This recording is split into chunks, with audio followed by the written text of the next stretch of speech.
Pela segunda vez na história, o TCU reprovou as contas de um presidente. Segundo o tribunal, as irregularidades cometidas pelo governo de Dilma Rousseff em 2014 incluem a edição de decretos para permitir novos gastos sem a prévia autorização do Congresso e com base em um suposto superávit. 7 desses decretos utilizam fontes financeiras ou que colocavam em risco o cumprimento da meta fiscal. E, por causa disso, eles têm o potencial de ter violado o artigo 4º da Lei Orçamentária de 2014. Até o 4º relatório, o relatório de agosto, o governo prometia cumprir um superávit de 80 bilhões. Já no relatório de outubro, ele admite que não só não vai cumprir, como vai haver um déficit de 20 bilhões. Além disso, houve atraso no repasse de recursos para o pagamento de benefícios sociais e previdenciários, conhecido como pedalada fiscal.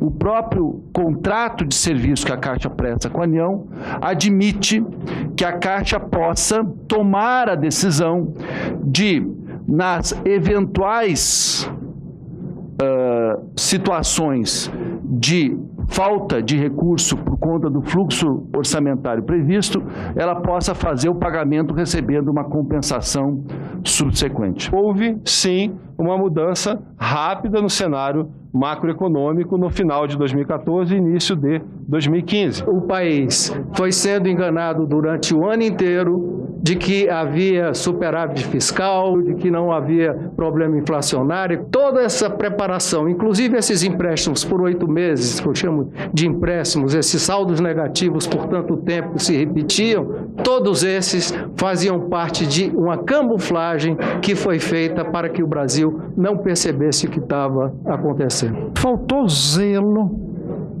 na gestão das contas públicas no Brasil. E se isso não tivesse acontecido, não precisavam de ajuste. Alguém pode até dizer, então o ajuste seria antes, mas seria menos dramático. Outras audiências públicas marcaram o ano de 2015 na Comissão de Assuntos Econômicos. O presidente do Banco Central falou sobre a alta da inflação. O então ministro do Planejamento defendeu as medidas de ajuste fiscal do governo. O ministro do Desenvolvimento apontou saídas para a crise. Discursos que ganharam o respaldo do então ministro da Fazenda.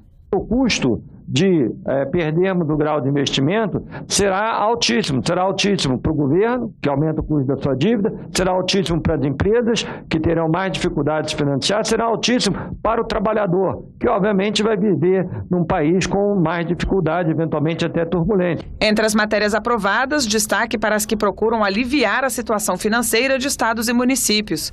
É o caso do projeto que permite vender ao mercado a dívida que pessoas e empresas têm com esses governos. O lado bom, o recurso entra imediatamente na conta. No entanto, prefeitos e governadores não recebem o valor integral da dívida. É uma combinação entre uma facilitação para os estados e municípios promoverem operações de busca de recursos, principalmente numa fase difícil, ao mesmo tempo ajustando a isso a responsabilidade fiscal, para que a obtenção desses recursos não signifique resolver um problema no presente e aportar uma dívida inconsequente para o futuro.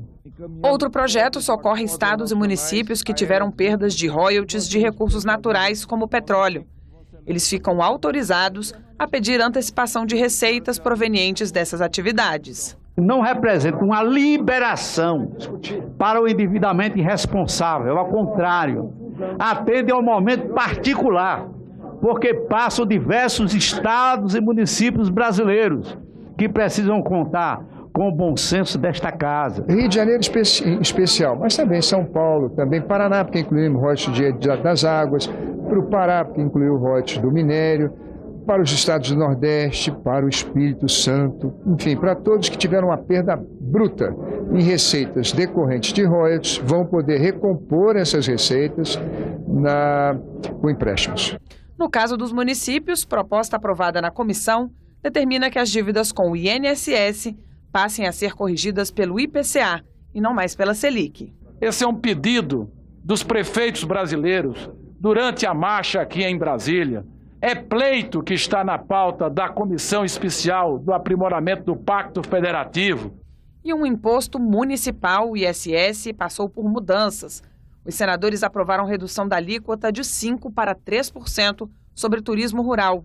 O objetivo é incentivar a interiorização dessa atividade, de modo a gerar emprego e renda. Nós estamos limitando a 3% para incentivar o turismo rural. Nosso estado de Goiás tem um grande atrativo, não só aqui, mas no Brasil inteiro. Essa medida do senador Wilder de limitar em 3% o imposto sobre a atividade turística na área rural é fundamental, porque é na área rural onde há a maior carência de emprego.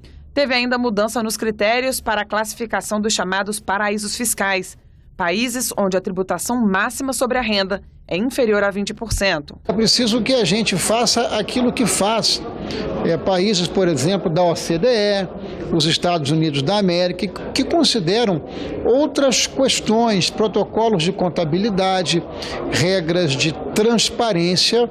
E ajustes à lei de falências, para auxiliar a recuperação de micro e pequenas empresas que sofrem com a burocracia. Hoje, quando elas vão pedir a sua recuperação judicial, são obrigadas a apresentar as certidões negativas municipal, estadual e do governo federal. Com o que nós aprovamos aqui hoje, ela pede a sua recuperação judicial e apresenta posteriormente essas certidões.